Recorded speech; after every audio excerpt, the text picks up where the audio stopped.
अभ्यास क्लासेस के इस एपिसोड में आप तमाम लोगों का मैं स्वागत करता हूं। आज हम लोग जो देखने वाले हैं 6.2 के 8 नंबर सवाल को देखेंगे। तो चलिए आज हम लोग देख लेते हैं बोर्ड। चलिए फटाफट सवालों को शुरू करते हैं। तो 8 नंबर के सवालों को देखिए दोस्तों, ये बहुत ही रोचक सवाल है और हम लोग इसको आराम से सॉल्व कर सकते हैं।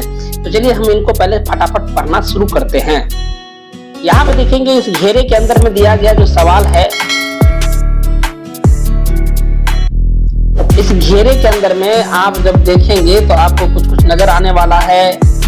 देखिए क्या दिया गया है, तो दिया गया है प्रमेय 6.2 का प्रयोग करते हुए सिद्ध कीजिए कि एक त्रिभुज की किन्हीं दो भुजाओं के मध्य बिंदुओं को मिलाने वाली रेखा तीसरी भुजा के समांतर होती है। देखिए नीचे में यदि गौर से देखेंगे तो आपको एक फिगर भी दिया गया है, इस फिगर को भी गौर से देखेंगे। तो चलिए हम लोग फिगर कहाँ पे है तो थोड़ा सा आप लोगों का ध्यान आकृष्ट कराएंगे, हम इस फिगर को देखेंगे। और इस फिगर में जो दिया गया है इसमें कह रहा है, क्या कह रहा है, तो यहाँ पे देखिए त्रिभुज दिया गया है ABC और इसमें जो दिया गया है, क्या दिया गया है, गौर से देखेंगे तो यहाँ पे देखिए, यहाँ पे बिंदु D है और यहाँ पे बिंदु क्या है, E है। और यही बात हमने लिखा है। यहाँ पे देखिए यहाँ पे ध्यान से देखेंगे तो क्या लिखा है, गौर से देखिए, तो हमने लिखा है दिया है ABC एक त्रिभुज है, इसकी भुजा AB AC के मध्य बिंदु क्रमशः बिंदु D तथा E पर स्थित है। जो इसमें इस फिगर में दिखाया गया उसी को हमने लिखा है। तो आपसे भी उम्मीद करते हैं कि आप भी ऐसा ही लिखेंगे और ये थ्योरम बहुत ही प्यार से बन जाएगा, कोई दिक्कत नहीं है। चलिए आगे बढ़ते हैं हम लोग फटाफट।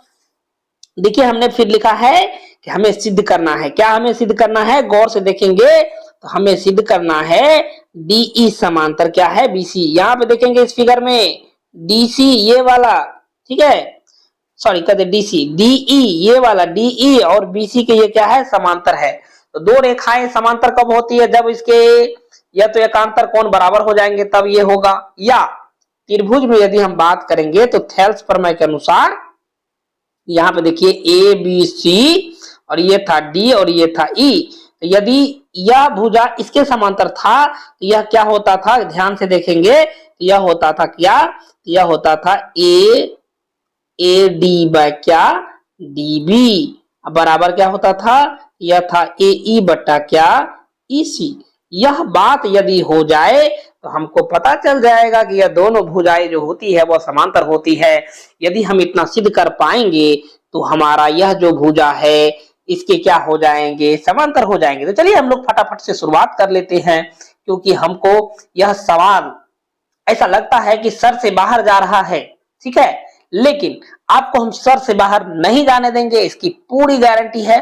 तो चलिए हम लोग शुरुआत करते हैं। चलिए ध्यान से देखिए, यहाँ पे हमने लिखा है प्रमाण। प्रमाण का मतलब क्या होता है, गौर से देखेंगे तो प्रमाण आप लोगों को नजर आ रहा होगा, यहाँ पे ये प्रमाण है। प्रमाण का मतलब होता है कि सबूत, अर्थात जब आप कभी भी किसी भी चीज को सिद्ध करते हैं, यानी किसी की गलती को आप लोग दिखाना है तो हम क्या करते हैं, लोगों को गवाही दिलवाते हैं। उसी प्रकार हम लोगों को यहाँ पर भी गवाही दिलवाना होगा कि क्या क्या है। तो इसलिए हमने लिखा है यहाँ पर, ध्यान से देखेंगे तो हमने लिखा है प्रमाण में कि त्रिभुज ABC में। तो चलिए ABC में तो हमने लिख लिया है। यहाँ पे लिखा है ABC में, हम थोड़ा सा नीचे जाना चाहेंगे कि ABC कहाँ पे है। ध्यान से देखिए ABC त्रिभुज ऊपर में दिया गया, ABC में क्या है दिया हुआ, तो AD बराबर है DB।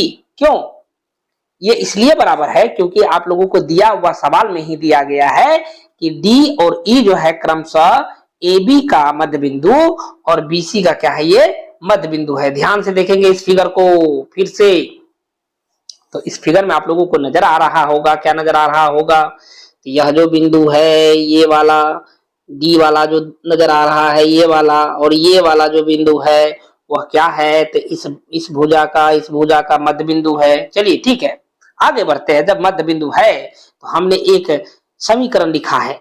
इस समीकरण में जिसको डाउट होगा वो क्या करेंगे, तो वो जल्दी से हमको कमेंट बॉक्स में कमेंट करेंगे। क्या कमेंट करेंगे, कमेंट में लिखना है कि हमें समझ में नहीं आया है, और यदि समझ में आ गया तो ये भी बात लिखना है। यदि आप लिखते हैं तो बड़ा आनंद आता है, आनंद में हम बहुत कुछ कर सकते हैं। तो इसलिए आनंद में हम आप लोगों के लिए बहुत सारे वीडियो को क्या कर सकते हैं, रिलीज कर सकते हैं, बना सकते हैं। आपके सारे प्रॉब्लमों का हम क्या कर सकते हैं, जवाब दे सकते हैं। तो चलिए आगे बढ़ते हैं। देखिए दूसरा नंबर जो समीकरण दिया गया है वो भी कुछ ऐसा ही है।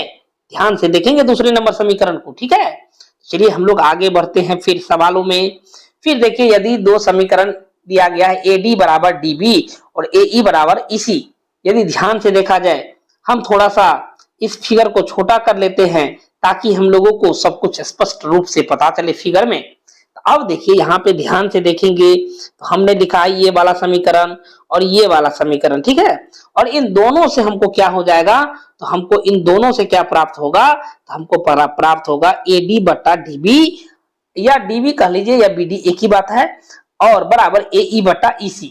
अब देखिए दोस्तों, यदि यह बराबर हो गया इतना बटा इतना, तो हमको ये अथवा लिखने की जरूरत नहीं थी, लेकिन फिर भी आप लोगों को समझाने के लिए हमने इतना लिखा है, यह 1 के बराबर होगा। बिल्कुल सही बात है, यह 1 के बराबर होगा, उतनी जरूरत नहीं थी। तो यदि हम इतना लिख सकते हैं, इसको यहाँ पे देखिए हमने लिखा है, यदि हम इतना लिख सकते हैं तो यहाँ पे लिख सकते हैं अतः, क्या लिख सकते हैं यहाँ पे, अतः क्या, अतः यह हो जाएगा BC समांतर हो जाएगा किसके, तो यह हो जाएगा DE के। और यही हमको क्या करना था, प्रूव करना था, ठीक है, यही हमको सिद्ध करना था। तो यदि हमको यही सिद्ध करना था DC हमको यहाँ पे सिद्ध क्या करना है, तो हमको सिद्ध करना है DE समांतर क्या, BC। इस प्रकार हमारा ये सिद्ध हो जाता है। और हम यहाँ पे लिख देते हैं, यहाँ पे क्या लिखेंगे, यहाँ पे लिखेंगे प्रूव्ड, क्या लिखेंगे, प्रूव्ड। और इसी के साथ हमारा जो ये एपिसोड है समाप्त होता है। यदि आप मेरे चैनल पर नए हैं तो जल्दी जल्दी से क्या करेंगे, जल्दी से सब्सक्राइब करेंगे चैनल को, और अपने दोस्तों को भी बताएंगे इस चैनल के विषय में। क्या बताएंगे, तो आप लोगों को यदि अच्छा लगा होगा तो जरूर बताइएगा, और यदि अच्छा नहीं लगा तो कोई बात नहीं, हम आपसे जोर जबरदस्ती नहीं करेंगे। तो चलिए लेते हैं आज विदा। बहुत बहुत धन्यवाद आप लोगों का।